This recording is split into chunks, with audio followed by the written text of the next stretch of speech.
পঠালে আৰু লিখি পেলাই পঠালে তেওঁ যেতিয়া সেই পোষ্টমাষ্টাৰজনে তেওঁ দূৰৰ পৰা চাই আছিলে যে পইচাকেইটা চাব এতিয়া বা চিঠিখন পাব তেওঁ কিমান আচৰিত হ'ব বা তেওঁ কিমান ভাল লাগিব কিন্তু তেওঁ কোনো ধৰণৰ এইবিলাক এক্সপ্ৰেশ্যন নাছিলে এইটো চাগে তেওঁ ভগৱানৰ ওপৰত থকা দৃঢ় বিশ্বাস আছিলে কিন্তু ওলোটাই তেওঁ খং উঠিছিলে খংটো কি কাৰণে উঠিছিলে কাৰণ তেওঁ যিমানখিনি পইচা বিচাৰিছিলে তাতকৈ অলপ কম পইচা আহিছিলে যিটো তেওঁৰ মতে লেন্সৰ মতে যিটো ভগৱানে কেতিয়াও এইটো ভুল হ'ব নোৱাৰে বা তেওঁ কেতিয়াও এইটো অমান্য কৰিব নোৱাৰে যে লেন্সৰ কিবা এটা বিচাৰিছে তাৰ আধা দিব ডিনাই কৰিব এইটো হ'ব নোৱাৰে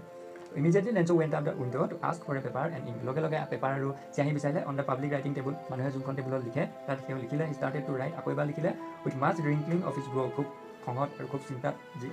লিখিলে cause by the effort he had to make to express his ideas তেওঁ যিমানখিনি খুব একদম চেলাৰী ধূপ খুৱাই ধুনীয়াকৈ কথাখিনি লিখিলে আৰু তেওঁ যিখিনি বস্তু বিচাৰিছিলে cause by the effort he had to make the express his ideas তেওঁ যিখিনি বস্তু বিচাৰিছিলে বা তেওঁ